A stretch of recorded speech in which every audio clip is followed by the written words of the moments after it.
Okay, who's ready for chapter 3, Land of Stories?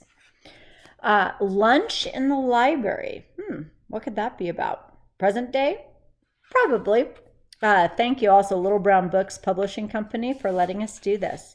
Here we go. The next day at school, Alex was still having a hard time digesting the conversation and the pizza from the night before. The news of her mother's new relationship was a heavy thing to process and did nothing to help the gloomy state she was already in. She felt like she was slowly losing control over everything in her life, and she hated it. Alex desperately needed someone to talk to, someone who wasn't her mom or her brother, but an outside source who could hug her and tell her everything was going to be all right. Who could that person be? Grandma? Someone from the fairy tale world? She needed her grandmother. She would have given anything just to see her face again. However, since that was impossible at the moment, Alex settled on seeing a form of her grandmother instead. So at lunchtime, she went to one of her favorite places in the world. What's the title of the chapter? The school library. "Hi, Alex," the librarian said as Alex passed her desk. "You'll be happy to know I just ordered a new set of encyclopedias." "Really?" Alex said. "That is wonderful." She smiled for the first time all day, and it faded a second later after she realized new encyclopedias? Really? That was the most exciting news she'd had in weeks? "Thank you for your enthusiasm," the librarian said. "Earlier today, I told another student I was getting new encyclopedias. He asked me how long I'd be in the hospital. Can you believe that? Times are certainly different and changing." "They sure are," Alex said under her breath. Alex went to the very last aisle of books where the children's literature was kept. Students were allowed to check out these books as they were mostly used as reference for the English classes. From the top shelf, Alex pulled down an old book that was several hundred pages thick, exactly where she'd left it on her last visit to the library. A treasury of classic fairy tales was written across in the brown cover. It wasn't much to look at and didn't have nearly as much majestic charm as Grandmother's Land of Stories book, but it had become Alex's favorite book to visit in this library. So she looked around to make sure no one was watching her. Besides the librarian, who was busy at her computer, she had the library completely to herself. Alex opened the book and flipped through the pages. She skimmed through the illustrations of Sleeping Beauty, Snow White, Rapunzel, and Red Riding Hood, and of Goldilocks. Oh, and Jack and the Beanstalk. Surprisingly, they were pretty accurate descriptions of the people she had actually met a year ago in the fairy tale world. Alex finally found Cinderella and came across the picture she wanted to see most, an illustration of the fairy godmother, her grandmother. Alex couldn't help but chuckle under her breath every time she saw it. The artist's version of the fairy godmother couldn't have been further from what her grandmother looked like. In this book, she was a tall, voluptuous woman with great big lips, wings, long blonde hair, and a large golden crown.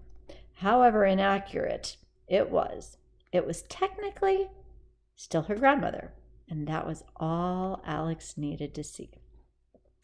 "Hi, Grandma," Alex said quietly to the book. "You look great. I like your crown and your wings. It's funny how different you look in every book I read. And are they just dramatic interpretations, or has your style changed over the years?" The fairy godmother was just a young fairy living in the fairy tale world when she discovered there was another world. She was the first and the only person in the history of both worlds capable of traveling between the two at will. She never understood why she was given such a gift, but magic had always had a mind of its own. Now, the world was in a very dark place during her first visits. It was the beginning of the Middle Ages, and war and plagues were everywhere she looked. The fairy godmother told stories of her world to the children she met to brighten their spirits. The tales gave them such hope and such joy that she decided to make it her life's work to spread the history of her world into theirs. Now, the fairy godmother eventually enlisted other fairies, including Mother Goose and members of the Fairy Council, to travel secretly with her and help spread the stories. Hence the name Fairy Tales, giving a bit of magic to a world that had little of its own. Now, over time, the fairies recruited other people, such as the Brothers Grimm, Hans Christian Andersen, and they also helped to keep their stories alive. Now, the two dimensions operated on very different time schedules. The fairy tale world moved at a much slower pace compared to the other world. The fairies tried to visit the other world as much as possible, but though only months would pass between visits in the fairy tale world, decades would have passed in the other world. It wasn't until Alex and Connor, the first children belonging to both worlds, were born that the dimensions began moving, here we go, at the same pace. For a second, that didn't make sense to me because Alex and Connor were in the fairy tale world what seemed like a long time. But it was 2 weeks in both worlds. Now, Alex and Connor were the links that held the two worlds together. And as Alex held the treasury of classic fairy tales in her own hands, it was no wonder they had loved fairy tales their whole lives. Alex wondered if her grandmother had devoted the last year solely to spreading fairy tales around the world, or had something bad happened in the fairy tale world. "Grandma, I don't know what's going on, but I could really use you right now," Alex said to the book. "Everything's changing. Everything is moving in directions I don't like. This whole growing up thing, it's a lot harder than I ever thought it would be. And not getting to see you makes it just about unbearable." Alex took another look around the library just to make sure she was still alone. And she hugged the book, as tightly as she could, without damaging it, and whispered into the top of its spine, "Please, let me come back to the land of stories. Let me join you and the other fairies. If something has happened, please let me help you. I know I can. Please, just send me a sign. Let me know you're okay." Okay, surely everybody's anticipating here, right? Is Grandma going to send a message? Is that what her dreams have been? Messages? Brace for it. All right, so Alex held the book for a few moments more, hoping that maybe today would be the day that she would be magically transported back into the world she loves so much. But to her disappointment, she stayed put in the library. Her whispers didn't go entirely unnoticed, however. "If hugging that one doesn't work, try one of these," said a voice from nearby. Who is it? Of course she was startled. Alex dropped the treasury down the aisle, seated on the floor with a few stacks of books piled around him. You guessed it, was Connor. Alex completely missed him. "You startled me," Alex said. Of course she was embarrassed, not knowing what he had or had not heard her saying to the inanimate object. Does that word mean not alive? Okay. "You're lucky I know you. Otherwise, I probably would have reported you to the school psychologist," Connor said with a mocking but loving smirk. Typical of his personality, right? It's perfect. "What are you doing here?" Alex asked him. She walked down the aisle closer to her brother and saw the majority of the books around him were different storybooks and fairy tales. "Same thing you are, apparently," Connor said, and then he kind of snickered to himself. "Although I didn't try getting to first base with any of them." "Ah, very funny," Alex said, as she took a seat next to him. "Is this your first time ever being in a library?" Connor sighed and shrugged his shoulders. "I've been in a bit of a funk today. I thought, if I came in here and flipped through a couple of these, that it'd make me feel better," he explained. "Did it work?" Alex asked. "Well, for the most part, I'd say," Connor said. "Why do you think that is?" "Well," Alex said, straightening her headband, "I read in a zoology book once that certain species of birds And insects that live in trees will climb down and hide in the roots if they ever feel like their home is being threatened. Connor looked at her like she was speaking in tongues. And this is relevant to our topic, how? Because, Alex explained, our home is being threatened. Things are changing. So here we are in a library reading old fairy tales. We return to our roots. Great figurative language. Sure, Connor said, only half understanding her comparison. How can you remember that, but you can never remember the names of singers on the radio? My point is, Alex continued, sometimes all we need to see are a few familiar faces to make us feel comfortable again. Connor nodded. Well, I wouldn't say I was any familiar faces. He searched through his pile of books and pulled out a couple to show her.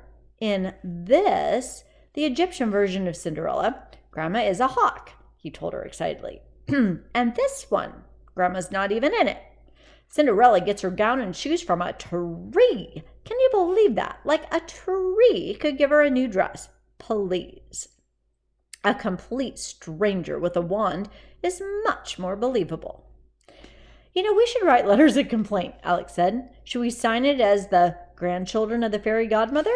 Do you think they'll take it more seriously if we do? And at that, they both laughed. Definitely, Connor said. Or personal acquaintances of the long-lost charming prince. I bet no one has ever heard that one before. But the twins went silent for a moment, and their amusement faded into despair. I sure miss Froggy, Connor said. I miss saying Froggy. There's not much we can do about it, Alex said. If Grandma wanted us to come back, she would tell us what was going on.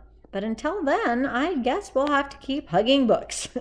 Oh, great, Connor said sarcastically. I wonder what Dad would tell us if he were alive. I just don't think there's a story even in his catalog that could help us get through everything we're going through now. Alex had to think about this. Most of her dad's stories had been perfect for the elementary school dilemmas that they had had. But what advice would he give them now? I bet he would say that anyone can have a once upon a time or a happily ever after. But it's the journey between them that makes the story worth telling. Oh, and how characters face the challenges at hand. That's what makes them heroes. Yeah, Connor said. Something like that. You're good at this. A high-pitched beep sounded as an announcement was made over the school loudspeaker. Connor Bailey, please report to the principal's office. Connor Bailey, please report to the principal's office. Didn't see that coming. Both of the twins looked up towards the speaker and then back at each other. What did you do? Alex asked. I don't know, Connor said with a gulp. He mentally rewound through the past 4 weeks of his life, thinking of anything that he might have done that could warrant a trip to the principal's office. But he found nothing. At least I don't think I did anything. Connor collected his things and put the library books back on the shelves. Well, wish me luck, he said to his sister. See you after school. I hope. Alex stayed seated on the floor, discouraging thoughts filling her head.